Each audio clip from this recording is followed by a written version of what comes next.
নমস্কার বন্ধুরা, মঞ্জুশ্রী রান্নাঘরে আপনাদের সবাইকে স্বাগত। আজ আমি আরেকটি রেসিপি নিয়ে এসেছি, চিকেনের রেসিপি।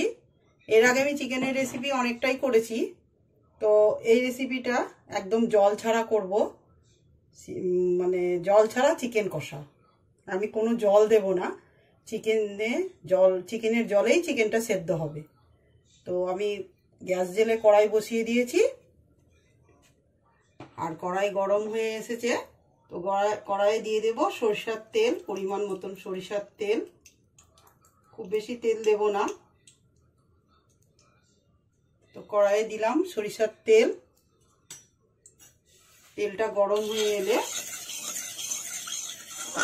আমি এই রান্নায় তেমন শুকনো মশলার ব্যবহার করব না। টমেটো, কাঁচা লঙ্কা, পেঁয়াজ আর আদা রসুনের পেস্ট দিয়ে রান্নাটা আমি করব। তো কড়াইয়ের তেল খুব ভালোভাবে গরম হয়ে গেছে। এই সময়ে দিয়ে দেব চিকেন।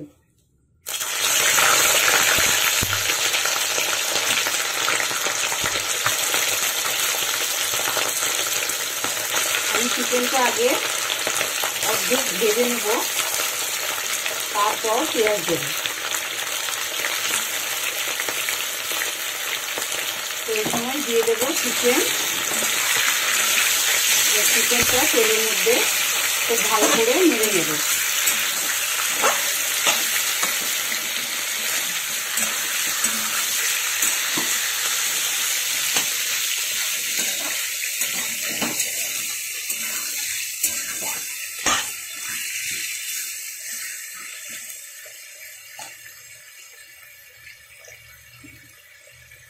ঢাকা দিয়ে চিকেনটা আমি ঢেকে চিকেনটা আমি ফ্রাই করব।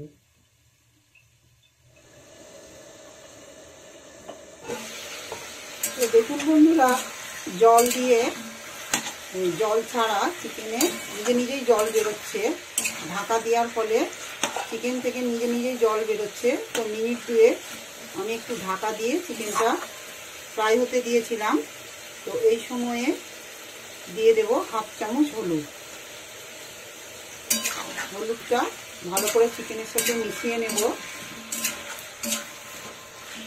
চিকেনের নিজস্ব জলেই সম্পূর্ণ রান্নাটা আমি করব, আমি কোনো জল দেব না চিকেনে। তো হলুদ দেওয়ার পরেও চিকেনটা নেড়ে নিয়ে আবারও 2 মিনিট ঢাকা দিয়ে দেব।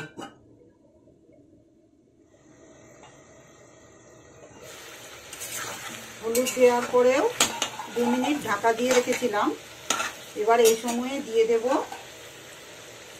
কেটে রাখা পেঁয়াজ। এই সময় দিয়ে দেব কেটে রাখা পেঁয়াজ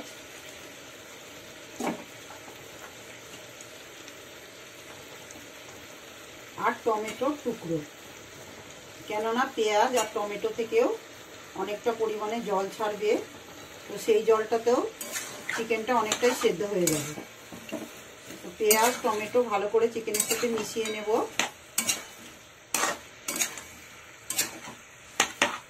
লবণ আমি এখন দেব না, কেন লবণটা দিলে প্রচুর পরিমাণে জল ছাড়বে, তাই লবণটা আমি কিছুক্ষণ পরে দেব।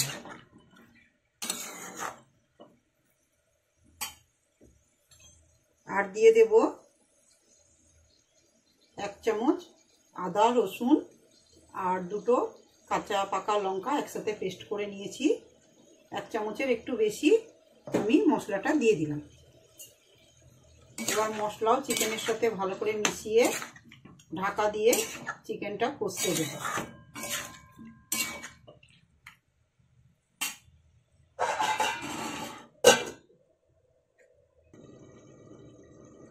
দেখুন বন্ধুরা, ঢাকা দিয়ে রান্না করার কারণে মাংস থেকে প্রচুর পরিমাণে জল বেরোচ্ছে এবং টমেটো আর পেঁয়াজ থেকেও জল বেরিয়েছে। তো এই সময় দিয়ে দেব আমি অল্প অর্ধেকটা ক্যাপসিকাম টুকরো করে রেখেছি, দিয়ে দেব ক্যাপসিকামের টুকরোগুলো।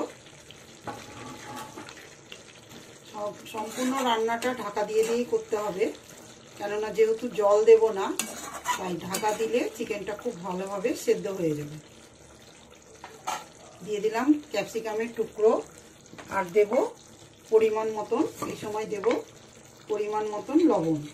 লবণটা দেওয়ার কারণেও মাংসটা নরম হবে।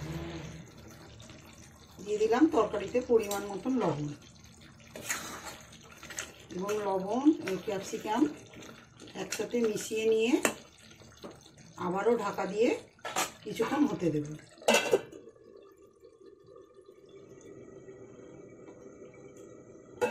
ঢাকা দিয়ে খুব সুন্দরভাবে মাংসটা আমি খুব সুন্দরভাবে মাংসটা আমি রান্না করে নিলাম। তো এক ফোঁটাও জল দিইনি বন্ধুরা।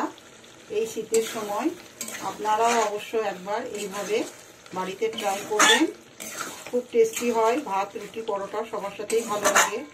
আমি কিন্তু একদম চিকেনে জল দিইনি, আর কোনো শুকনো মশলাও দিইনি, জিরে গুঁড়ো, ধনিয়া গুঁড়ো কিচ্ছু, লঙ্কা গুঁড়ো কিছুই দিইনি।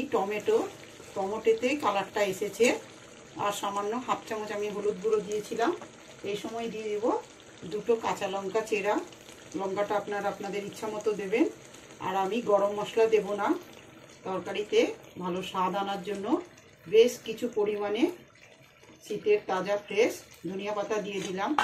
কেন, ধনিয়া পাতার ক্যাপসিকামের একটা সুন্দর ফ্লেভার বেরিয়েছে, আর ধনিয়া পাতারও একটা সুন্দর ফ্লেভার এই চিকেনের মধ্যে ঢুকে যাবে।